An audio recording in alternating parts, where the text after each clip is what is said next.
Hey everybody, this is Paul from Metal Detecting Oregon, and I'm here to do something a little different. And I did a little bit of this in the past, about a year ago, when I was gearing up for selling the house and liquidating all of my stuff. And today it's about early retirement and one way that you can achieve it. How do you achieve it? Why are you wanting to achieve it? And maybe some things that might be able to help you get there. And I am going to show you a few things that I've showed in the past, but this is mostly just dedicated to running through a little bit of things that you might need to think about on your way to retiring. All right, as you know, I'm pretty low tech, so I'm going to go through this quick as I possibly can. But when you start to think about retirement, maybe, like I said, always start with writing things down, putting things on paper. And these are some questions that I wrote down, and these are things that will wake you up and make you think. It's like, when would you like to retire? You ask yourself and your spouse, what are you retiring to and what are you retiring from? It's a really important wake up call to find out, that what I'm retiring from is work, stress, and what am I retiring to is better health. I'm retiring. Why am I retiring? What do I want to do in retirement? The things I want to retire to are maybe U.S. travel abroad, visit the grandkids, and get a tattoo. I don't have any tattoos. Something I've always wanted to do. But these are just things that you start to write down, because if you're a person who doesn't have a lot of hobbies or interest in things, it's going to be, different for you in retirement. So writing these things down gives you kind of a benchmark, things to look forward to, starting new hobbies, working woodworking, automobile repair, crafts.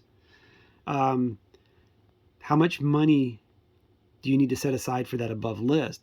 How much income do you think you'll need in retirement to live on with those bills? This is part of your budget. Once you figure out your budget in retirement, because your budget right now, before retirement, is going to be different than it is in retirement. But it might be a little less, but at the beginning years, most people go a little crazy and they spend more in the first few years than they would because they're traveling a little bit more. But you got to be careful. And then you and your spouse both need to, if you're moving, if you're selling your home or moving, you need to talk about where you want to live, the size of the house, proximity to neighbors. These are important things, like what state would you like to live in, city, climate. These are questions you both have to answer. You just can't say, hey, let's retire, and have this idea in your head, because it's not going to be the same in their head, your spouse's. Now, 3 important questions. What would you do if you had all the money and time in the world? Answer the question, what would you do? What would you do? Or where would you like to go? Where would you live if you only knew you had 5 to 10 years left? Those are things, also things that you would have to ask yourself about what's on your bucket list. Because those are the things that you can work towards in retirement. If you don't have a ton of money, you can at least budget it and save for that big trip or something like that every 3 years, 5 years. And then, just make notes. These are just notes. You jot down numbers and figures. Those can be very preliminary numbers. Those, if you don't even know what your healthcare costs are going to be, simply write them down and you get a ballpark. Okay, some other questions that you might ask yourself, things like, is your house paid off, going to be paid off, like you have a vehicle? Little things, house repairs, things you want to do, travel. These are all same list, but I made these lists multiple times, but it's kind of important. Like, if you travel in the U.S., how are you going to sleep? Where are you going to stay? You're going to stay in a hotel, travel trailer, or other? It's how much that's going to cost you, the gas cost and all that stuff. You need to figure out a little bit of this before you retire. And then before you go in, so you're not jumping into something blindly. You want to have a thought. Like your ideal home here, again, besides knowing the square footage, multi-level, single level, Do you want to live in the country? Do you want to live in the city? Do you want to live someplace where you can walk to a coffee shop and shopping? Because, like right there, as you get older, you're going to be traveling less. And you'd probably want to be closer to public transportation. You have to think about winter traveling conditions, etc. So these are all important things to think about when you start to like plan on retiring, especially if you're planning to move.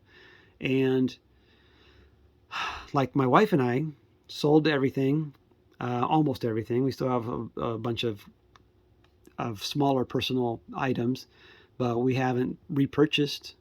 It's been a year and we haven't repurchased a new home or rented an apartment or anything yet. So a couple things. Let's see. I think this is all pretty much repeatable, except for the bottom here, some notes, kind of key things, about Social Security. A lot of people think that they want to, when they retire, but they can't wait to get to 62 so they can retire and use Social Security. But if you didn't know it, Social Security at age 62 increases about 8% roughly a year. So Social Security is kind of like an annuity. It's a guaranteed annuity that at age 62 increases about 8% a year, plus cost of living raises make a big difference. This last year's cost of living raise for Social Security, I believe, was 7 plus almost 8%. So you have to think about that. That's a lot of money that you're leaving on the table if you retire at 62. You, as a early retire thought processing person, you want to think about, well, do I have any money saved up? Can I save some money and live through, do I retire early? And then can I live through my early 60s and let my Social Security build and then take it later, let it delay and take it later in there. Like if you can wait till 70, you might die before 70, but if you can wait till 70, it will have increased about 8% a year from what that number was at 62 to age 70. Quite a big difference in money. And what that tells you is, if you had X amount of dollars to spend in retirement through your 60s, and you burned it, and you basically maybe you drew it down, you used it, you spent it, but at age 70 you collect your Social Security, your income level is now back up again, and maybe you can take less of your retirement fund and it will draw down slower. And we're going to talk about that in a second. So one of the things that you can do is on this particular website, budgets are friendly. Now, I'll try and keep a link at the bottom, but the thing about this website is there's a link at the bottom here, somewhere down in here. I'm just going to go through this website. So don't necessarily download the first spreadsheet. Download the second one, right? Oops. Where's the second one? Oh, right here. Spreadsheet version 2. And these other ones are good too. I mean, these other ones, I actually have the monster budget one. But the version 2 is going to show you a little bit of what that looks like. Let me see, where's that at? That's the healthcare one. Where's my... So I downloaded the version, and this is the version that's downloaded. So these are his numbers. And then this is something I copied and pasted in just to show you what you can do with this. This particular little budget here is pretty cool, the spreadsheet. You can fill in the numbers over here. So how much you have saved and such. You can add your own lines in. If you're not familiar, it takes a little bit of practice to mess with this Excel program. But then these are the years. This is the growth. You can type in your budget here and your cost per month. It'll calculate out figures for you. It tells you over here, needed to retire early, etc. So you can play with this, right? But my what I like about it is I like to change these. I like to put my numbers in. It gives me my total number, a cost per month. And you can also track your own personal savings over here, and it will calculate out. Once you put your numbers in, it'll tell you, you put down your withdrawal rate, whatever you want to do or something, and then retirement ages. It'll tell you how much money you're going to be able to have to spend per month. And I'm going to go down here a little bit more and type in a little, show you what I typed in for just example of some of my budget ideas. Renting, utilities, my Netflix and stuff like that, renter's insurance, RV memberships, gas, just so you can play around with this. That spreadsheet will be in the link below. And remember, it's this version 2 down here. That one, there's version 1 and then there's version 2. So version 1 is very simple. Version 2 has got a little bit more information. And then you can read through this guy's article or gal's article because there's more information here regarding retirement. And they talk about how they never really sat down and did numbers until one day they sat down and did numbers and they were really shocked. So that's a form that you can use to play with. And then I want to talk to you about something else, and budget. The first thing you're going to want to do is do that budget, and that's part of that spreadsheet program, is to help you calculate out a budget. That's something you need to do. The next thing you ask yourself is, are you renting or are you owning a house? And do you have a mortgage? Because I'm going to tell you right now that if you have a mortgage, you're probably going to fail in retirement unless you have a lot of money. If you have a lot of money saved, then you can have a mortgage, because you're talking a lot of outgoing money for a mortgage. So you have to ask yourself if you rent or own. Here's the advantage to owning. If you are in your 30s or 40s, owning a house is going to be a big plus in 10, 15 years, because you're going to build some equity in that house. And you want to find a house that's not the best on the market. You want to find a house that you actually can increase its value. So you can buy, just like buying stocks, buy a little low that's got really good, good solid foundation and bones and stuff, everything about the house is good. It just needs cosmetic updating. And over the years you live in that house, you build equity. You build curb appeal, you build desire. And by the time you're ready to sell that house, you'll make money.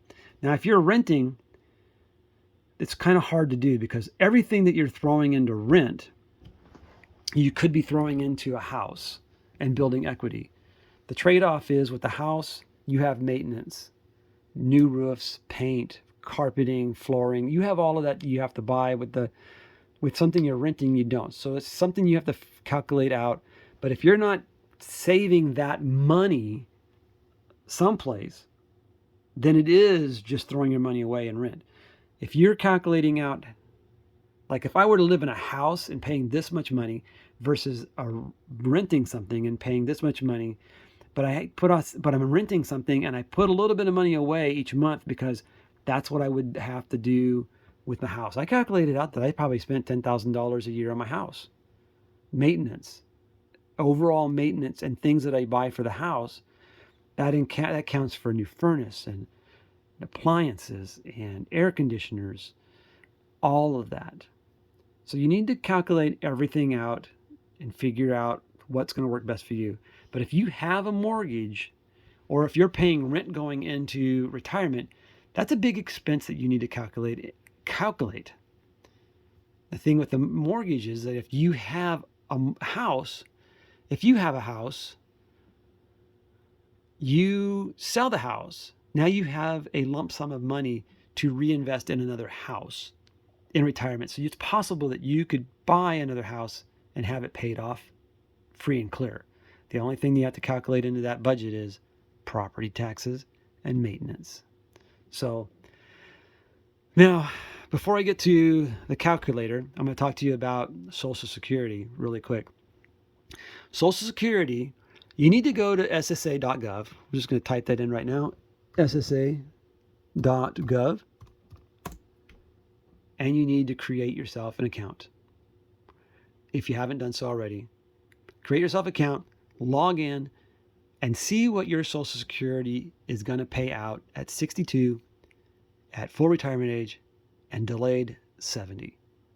You need to know those numbers. Write those numbers down someplace and put those for you and your spouse. Have your spouse create an account and have those numbers so that you can use those for your retirement budget. All right, one of the biggest challenges that you will have is healthcare.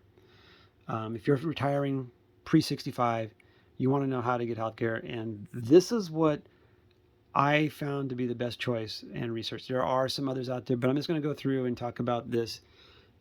Type in healthcare.gov plans, scroll down until you find where it says healthcare.gov plans and prices.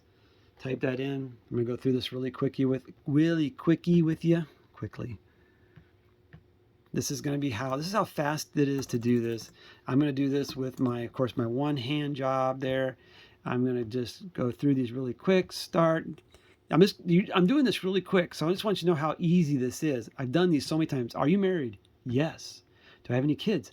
No. Then I'm going to lie a little bit here. So now, obviously, you want to do, if you're 65, you're going to be on Medicare. So let me do, we're doing early retirement. So I'm going to do 58. I'll do 58 for both my wife and I. So, and then I'll do her 58 also. Down here. Now, confirm what you just typed in, your estimated income. Estimated income is all your income. That is income from Social Security, if you're taking it, disability, if you're getting it, any income that you're going to be getting in the future. So say, for instance, I retire in a month. What is going to be my estimated income? Well, for the remainder of this year. But if I were to do this at the beginning or the end of the year, what would be my estimated income for the next year? And you have to figure that out. You have to figure out what counts. All your withdrawals from your investments count as income. Rent, everything will count as income if you're getting it. So, but I'm going to show you a couple tricks. Okay, you ready? I'm going to type in $27,000 as my income, and you're probably thinking, I can't survive on $27,000. That's just over $2,000 a month. But some people out there can do this, especially if you have roommates, and that's something that you might consider as part of your retirement plan. You know, you might have to split some costs, share expenses, so that you have a better quality of life. Let me hit continue, and I'll show you what happens. All right, so down here, I'm going to click full prices. I'm going to hit next. You can read all these on your own, but I've done this enough where I can skip through all these. Now,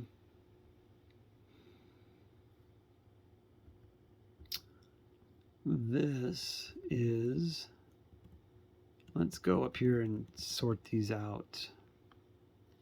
Lowest premium, lowest deductible, filters,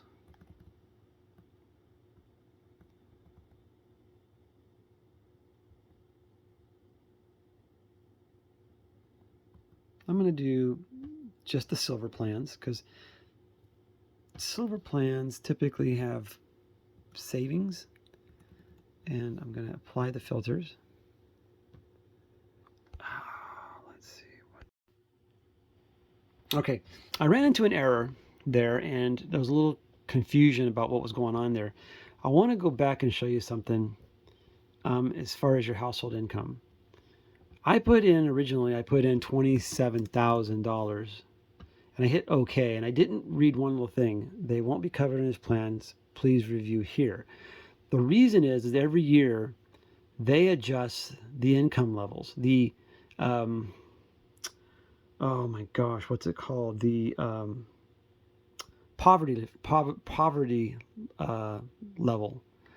And I tried 28, I think 29, but I'm going to go with 30,000 because they adjusted about $500 every year or more. So 30,000 now says everything's good, and I will get a $1,680 month credit. So I wanted to throw that out there. If you have too low of income, it'll kick you out and say you qualify for Medicaid. Okay, so just keep that in mind. But say, for instance, you put in $30,000 as your income. Now you view your plans. Oops, let's go down here all the way. Okay, so now your plans start off with bronze. Look how cheap they are, $2. But look at the deductible, $14,000 deductible. So what I'm going to do is I'm going to go in here. Well, I could scroll through them.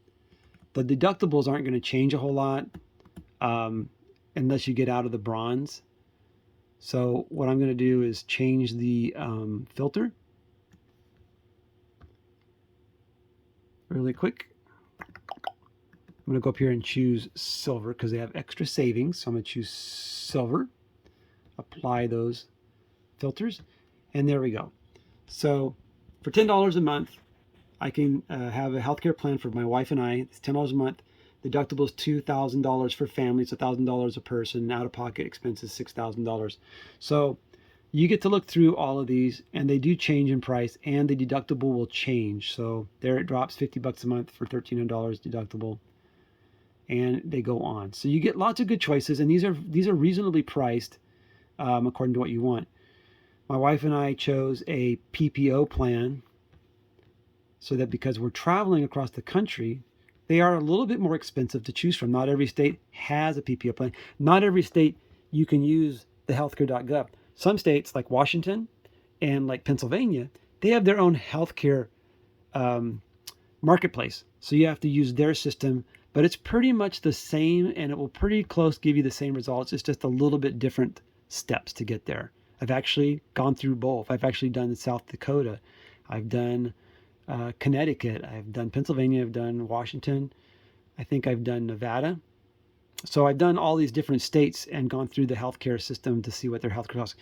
These prices, I think, are generated by your zip code. So one zip code in a state might give you different prices than another zip code in the same state. Keep that in mind. So anyways, PPO plans on this particular thing start at $328. So a little bit more expensive, but you have some out-of-network cost expenses, coverage. So that's healthcare and how I deal with that. You're going to have to find your own idea, but at least if you're working with this, you get an idea of what you can throw into your budget. And if you're pre-65, what are you going to do for healthcare? So it's an option. Again, if you're one of those people who considers themselves super healthy and never get sick, and you might have a healthy, maybe a financial plan, you can get away with spending $2 a month for you and your spouse. But always remember that you have a $14,000 deductible, $7,000 a person, and your maximum out of pocket is $18,000. I mean, you could get away with something like this, pay more for your health care, but if you don't go see the doctor, it's a personal choice. Really, honestly, it is a personal choice about what you want to do and how much you want to spend and how much insured you want to. He has a YouTube channel called Heritage Wealth Planning. He makes a gazillion videos. He like does what I'm doing right now. He just basically will speak in front of the camera or something, but mostly just his face. But he does things and on a whiteboard also, like right here. What happens to my Social Security if I retire at 62? But he also does things like what happens to my Social Security if I retire at 55? He is a good person to listen to. He'll give you lots of information, and he is a good promoter of do it now. Your job is killing you, the stress. You're going to die before you get to enjoy life. He's a guy who promotes that philosophy. So take a peeky at him. He has a lot of information. Can I retire with $300,000? How to retire with $139,000? Very informative videos. Go through and listen and watch a lot of his videos, and he basically speaks in front of the camera, but he does have good information, especially when if he goes to the whiteboard and shows you exactly the numbers you need to see and hear. Then you kind of start to think it's possible. The other person, again, that I'm going to just type this out here, jimhelps.com. They were supposed to start a YouTube channel, but they haven't started one yet. But these guys here, they're in Colorado, and they do also remote financial planning. But they have a podcast, jimhelps.com. And they have a podcast,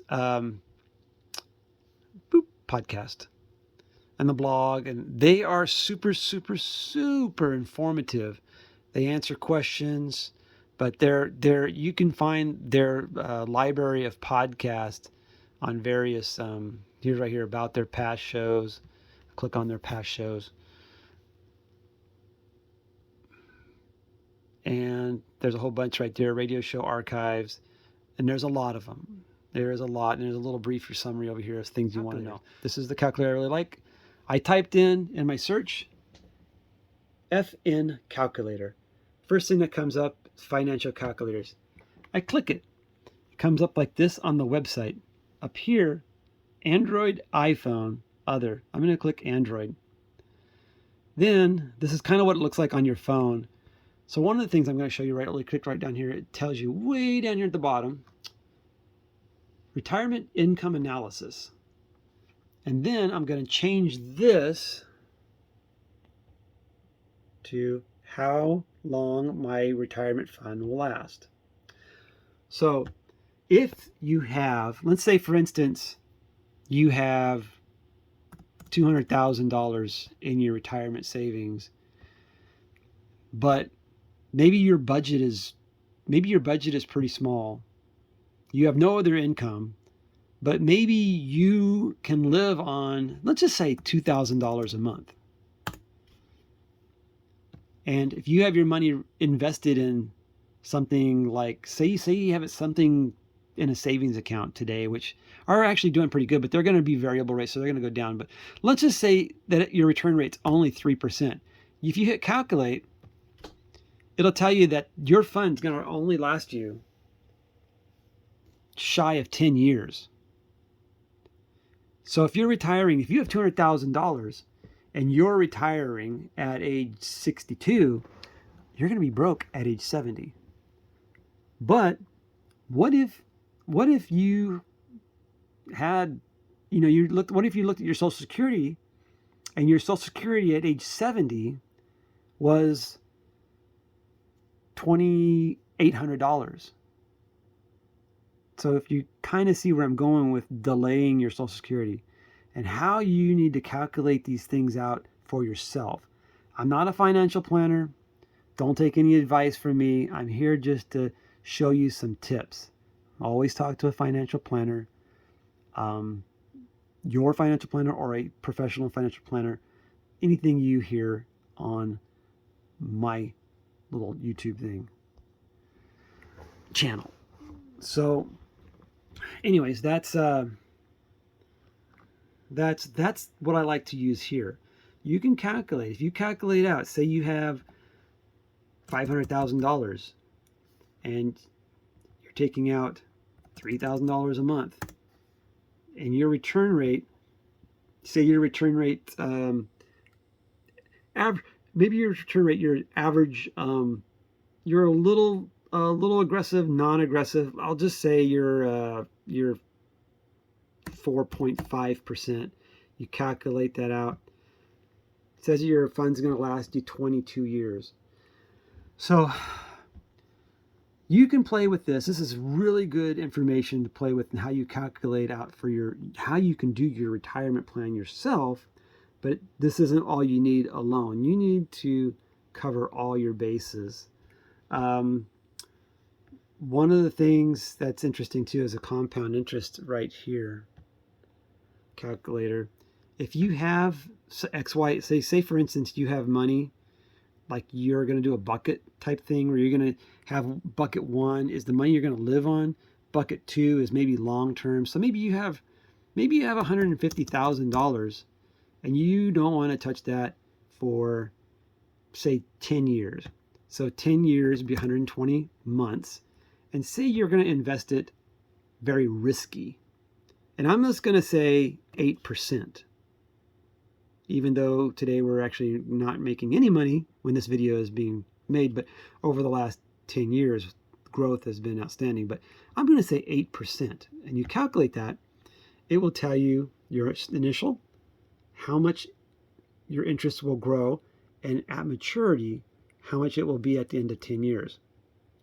This is another very important tool, the compounding tool, because when you calculate out those years until you take Social Security, if you have any money to set aside and just grow, these are ways that you can calculate it. I did this for like 3 different numbers. I would do a growth number with very low. I would do like 3% or 2%. I would do moderate like at 4%, and I would do high at 8%. And I would have those numbers on my page so that I knew that my bucket 3, if I had 10 really bad years, it would be this number. 10 okay years, it'd be this. And 10 good numbers, it would be my 8%.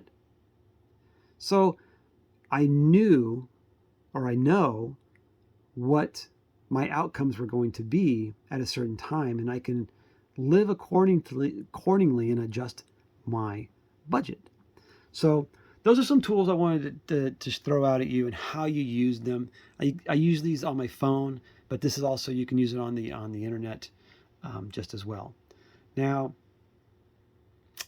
it's important to know like how long your money is going to last, because that's the biggest fear. The biggest fear for people who retire is, will my money run out? So with this and what I've said in the past, all I'm going to say is, if you have a plan, finally, after you do your budget, after you calculate your Social Security, after you figure out with your financial calculators, and you find that your money is going to grow to a certain point, and you find out how long your money is going to last, and you figure out your own budget, you have a plan. Now the thing is, like I told you earlier, different interest rates, right? For different results. Have a plan for a plan. Have a contingency, because the initial plan that you have may not work out. My plan right now sucks. You know why? Because a war in Iraq, the war in Ukraine and Russia, and oil prices, gas prices, inflation. I possibly picked the best possible time to sell my house, but retired probably at the worst time in my lifetime. Even I think this might be worse than 2008, because this isn't over yet. So if I had retired in 2008, yeah, it would have been bad also, but this might be the worst or the second worst possible time in my lifetime that I could have chose to retire. But I'm still retired. I still plan on retiring going forward. Things cost more. The rates of return are negative. Maybe look for high interest rate savings accounts, CDs, money markets. They're actually paying more now than the stock market in most cases. So again, don't take any of my advice. Do your own research. And I hope that this little montage helps you a little bit. There is no magic pill that's going to tell you that you can retire. You have to start putting everything on paper, figuring it out, reading about people who've gone through this whole process of like, how did they set themselves up for early retirement? Listening to people like Josh and the Jim Helps crew, and they will be able to answer some questions for you regarding maybe what happens if you pass away. You know, what happens, spousal benefits, Social Security. They can answer those questions for you. Taking care of your minimum dignity floor, the things that you basically need to survive, like food, housing, transportation. You know, maybe your well, so what did I say? Rent, mortgage. It's just all your basic needs, your utilities. You know, learning how to, you know, that you write a base budget, you write a budget that covers the minimum dignity. So in the worst case scenario, like kind of like we are in this right now, this year, you could have a budget that's small, that you will survive on. It's small, right? And then as the economy gets better and you start to, maybe the accounts start to earn more money, you can go back to maybe your normal budget. But have contingency, have a plan for your plan. You know, I'm living in a trailer right now, right? This is a travel trailer. And I don't have a house. So if I take this trailer on the road and I wreck it, am I worried? I'm personally not worried. I do have insurance, but I'm not personally worried because I have money saved in an account, the money from my house I sold, right? That equity that I talked about is sitting in an account, you know, waiting for me potentially to buy another house. Worst case scenario, I could buy another trailer. I have the money to do that. Where there are people out there who are retiring, they don't have a lot of money. They put all their money into a travel trailer and a truck. And if you wreck those things, you better make sure that you have good insurance, because you want to make sure that the life that you're wanting to live, like full-time RVing, is the right life. That you're able to cover your expenses in the case of what? The plan goes south. Have a plan for the plan, and always, you know, have your backup contingencies ready to go for worst case scenarios. So anyways, that's pretty much it. If you want to retire early, it's it's it's easy and it's not easy. You need to start with like putting everything on paper, knowing what you want to do, how much it's going to cost you. My wife and I, we went into this retirement knowing that our first like 3 years are going to be kind of expensive. And we're going to be trying to hit like all these national parks. We're trying to travel and see the country that we haven't seen. After the first 3 years, things will change, because instead of going from one destination for a short period of time and then going to another for a short period of time, another, do another and another, that adds up. Instead of doing that, after 3 years, you slow down. You go to a destination and you stay there for a whole month. You get like a 40% discount on your camping stays, and that's where things will change for us in our travels. We'll travel to a destination, stay there for a longer period of time, explore that area in more entirety, and like almost create like a home base out of it, and then move to another place for a month and do that, instead of moving a week and 3 days and 3 days and 4 days. That gets expensive. So we already know exactly our expenses going into the next few years. We know how we're going to travel for the next few years, and we know that this travel trailer, this whole idea, the plan of this travel trailer is a 10-year plan.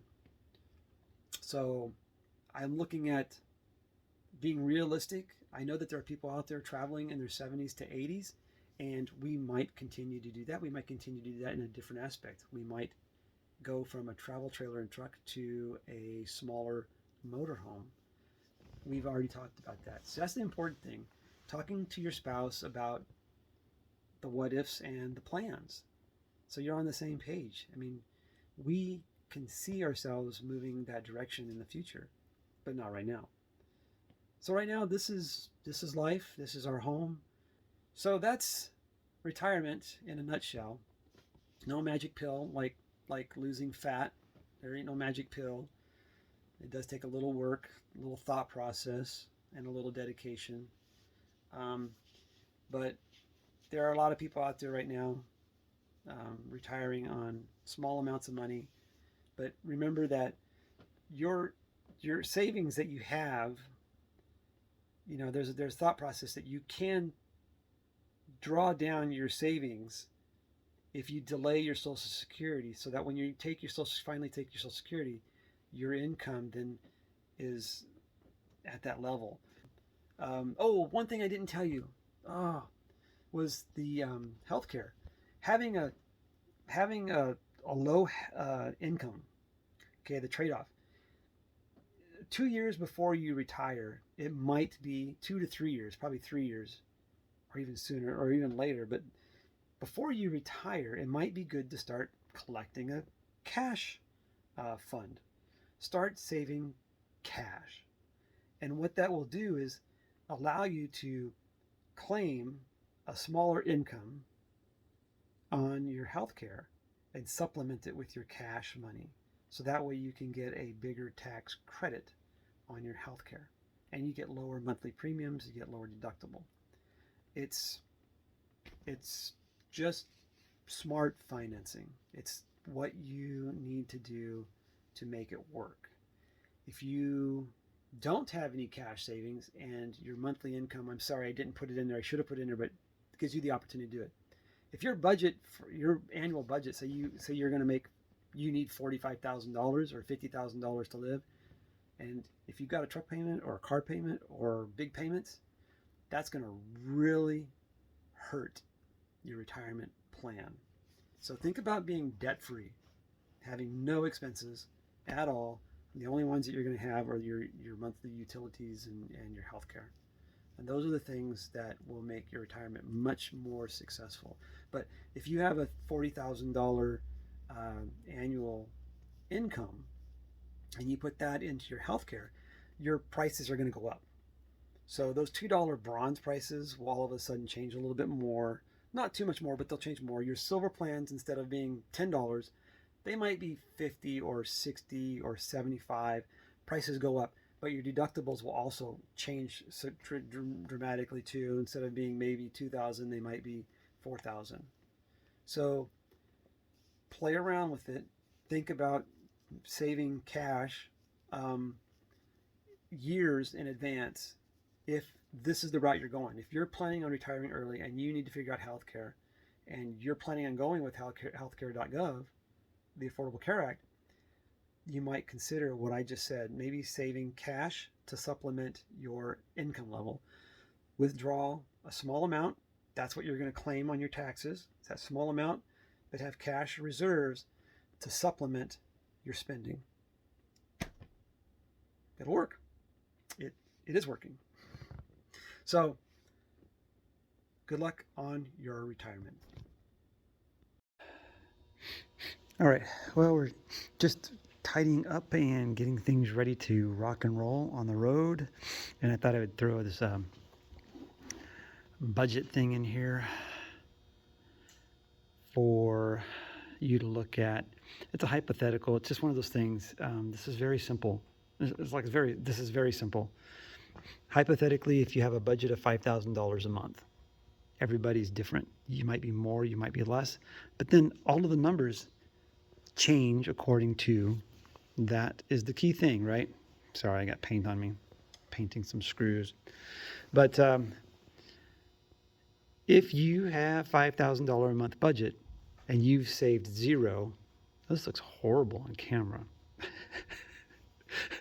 and you've saved zero, you're going to have to wait till until Social Security, if that's your budget. So if you have, you're going to need to go to ssa.gov. You're going to need to figure out what you or your spouse, if you're married, you need to figure out what your combined Social Security numbers are.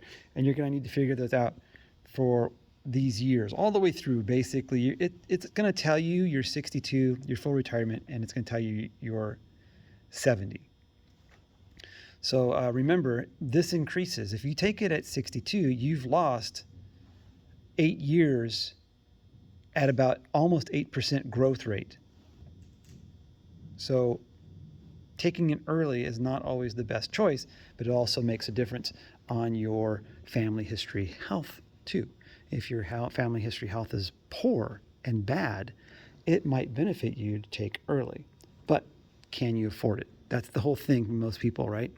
So if you've saved zero and your budget is $5,000 a month, then you're going to have to calculate out, like, maybe you and your spouse at age 67, your Social Securities both combined will be $5,000. At that time, it's possible that you could retire at 67. And there's also nothing stopping you from working part-time or doing something you like to do instead of actually your day-to-day job. You could actually go and work in a gymnasium, and get a free membership, or do something fun like that you might enjoy doing. Working, you might like animals, working on a ranch, working in a zoo, who knows? But going down the list, if you've saved $300,000, drawing $5,000 a month at a 3% return rate. Now that's very low, but it's very realistic, especially right now when last year we lost like 18%, right? Most everybody who had anything in the stock market lost about 15 to 22% last year. This number is a very conservative number. Right now, high interest rate savings accounts will get you that 3%.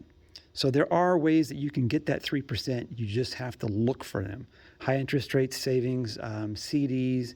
Currently, right now, there's some bonds. I think it's the I bonds. They're doing some good return rates, but this isn't like, this is also an important factor. Don't always expect the stock market to be returning 8, 9, 10, 15%. Always calculate the minimum.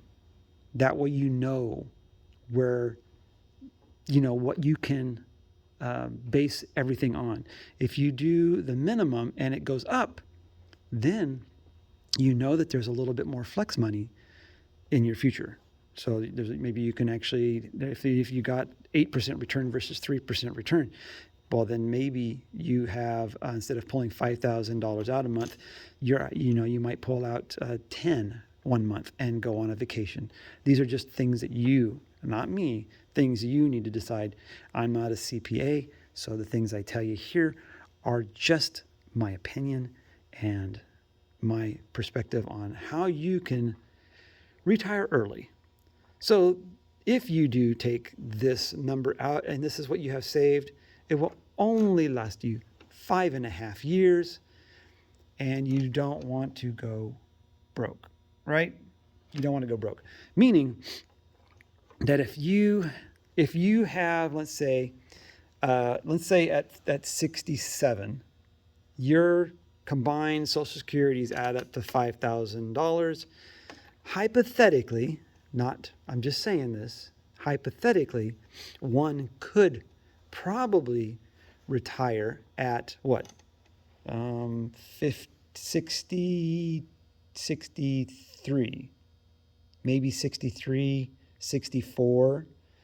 And that way you wouldn't go broke, given that you got a return rate. If this is all negative for 5 years, all of this, everything changes. So this is where you need to have a plan for your plan. It's always have a plan for your plan, just in case things go really bad south, right? This is based on if you get 3% return and if you stay within your budget. So these are all things. So I'm just saying, what I'm saying is like at 60, if at 67 you have a combined Social Security of 5,000, you could subtract 5.5 years from 67, right? but you don't want to be broke. You want to make sure you have a little bit of money reserved, and that's important for emergencies. And then what happens is you can keep that once you have that reserve, you keep it growing. So you can keep it growing. It's good to have that. Trust me. Same thing for $500,000. Same situation, except this time it's going to last you 9.7 years. So, in theory, if you had a $5,000 combined Social Security, you know, maybe it's at age 67. So you could, in theory, probably retire, 7 years, 7.5 years. So maybe around 59, 60. You would end up burning through a lot of your cash, but you would actually, you'd still have a couple years reserves that you would be able to save for the future, for any medical issues, big trips, emergency things. So that's one way that you can figure out, your Social Security. You got to know your budget. One, you got to know what your Social Security is going to be at those different ages. And when you go on to socialsecurity.gov, it'll usually tell you 62, 67, your full retirement age, and 70, right? And then if you're single, it's going to be harder if you're single because the money isn't there, but your budget could be less. And the options with being single is that you could reside in a residence with other people, and you could really cut your living expenses way down, splitting all of the utilities and et cetera. And then, the key thing is like how long can you burn through, your savings until your Social Security? That's the gist of it, really the gist of it. If you've got medical problems, all of this changes because medically you need really good insurance. You might have really high cost. So this is just my opinion snapshot, that you can start to work on your own how to retire early and figure out some numbers for yourself. It's important. Most people out there don't think that they'll ever be able to retire. But then again, you ask them, have you ever signed into socialsecurity.gov? And they'll say no. So they don't even know what their Social Security is going to be. And another thing that happens with Social Security is once you know your Social Security number, like your dollar amounts in a certain year, and then you know your savings numbers, what you have in savings, you can calculate it out where, well, I guess I could retire here, burn through $200,000 or whatever, and then $100,000 would go into savings. And then down the road, so let your $100,000 grow. If I'm just going to throw this out there, it doesn't happen always, but if the stock market were to return you 8%, I believe your money would double at about 7 years. I think that's right. I think that's about right. So your $100,000 would double in maybe 7 to 8 years at about 8% return. So maybe you had 100,000 and you didn't touch it, and then 8 years later you had 200,000. So there are things that you look at, like inflation, cost of living, everything. Everybody says that, you need to increase these things. They need to go in upwards, right? But as you get older, what happens? When you first retire, you tend to spend a little bit more, right? And then you start to plateau. And as you get a little older, like say maybe in your 70s through your 80s, you start to travel less, you start to spend less, everything starts to go down less. The only thing that's an uptick when you get older is healthcare. So you can calculate this in yourself, your own inflation and cost of living, and you can use your age as a factor. That's what I did. I factored in that I'm going to spend money while I'm younger. And I want to travel and I want to do things and see things. But I know that I gave myself, based on my family history, right? And based on not just my family history, but other people is really important. Look at your spouse's family. Look at your friends' family, their parents. How healthy are they? Are they able to get around and do things? So I know that around age 70, I'm really going to start to slow down. And by age 75, I have a feeling that I'll slow down even more, and even more so at age 80. And most people say, no, I won't be. But you know what? Things happen. Grandkids, right? Grandkids come. They take up maybe a lot of your time. You start to settle down. You start to slow down. You're doing things a little differently. You're not on the go so much maybe as you are just being around to be helpful. Maybe to watch the kids once in a while, stuff like that. So anyways, take this with a grain of salt. This isn't a plan for you. It's just to get you started. It's very simple, but very difficult. All right. You save your whole entire life potentially for retirement, only to worry about, like, all of a sudden you got to spend it down, right? But that's the reason why you work so hard to save your money, is that you could spend it down and that you could end up figuring out what timeline I can retire. And remember, retirement doesn't always mean stop working. You can retire and still make money doing part-time work, things you like to do, enjoy doing, and want to do. It's really important. That's key thing right there, what you want to do. You don't have to stress. You can work around maybe a different timeline, work less hours, but a little bit of extra money and income will help you out in the long run. Also, when you finally hit age 65 and you're on Medicare, you can still make money up to a certain point, or when you are in Social Security up to a certain point. So don't discount making money when you're retired. Just know that it's always there. So good luck. Hope this helps a little bit and helps some of you. Right now, I think in the time that we're in with our inflation going crazy, the wars, the cost of gas and everything, it's a horrible time to think about retirement.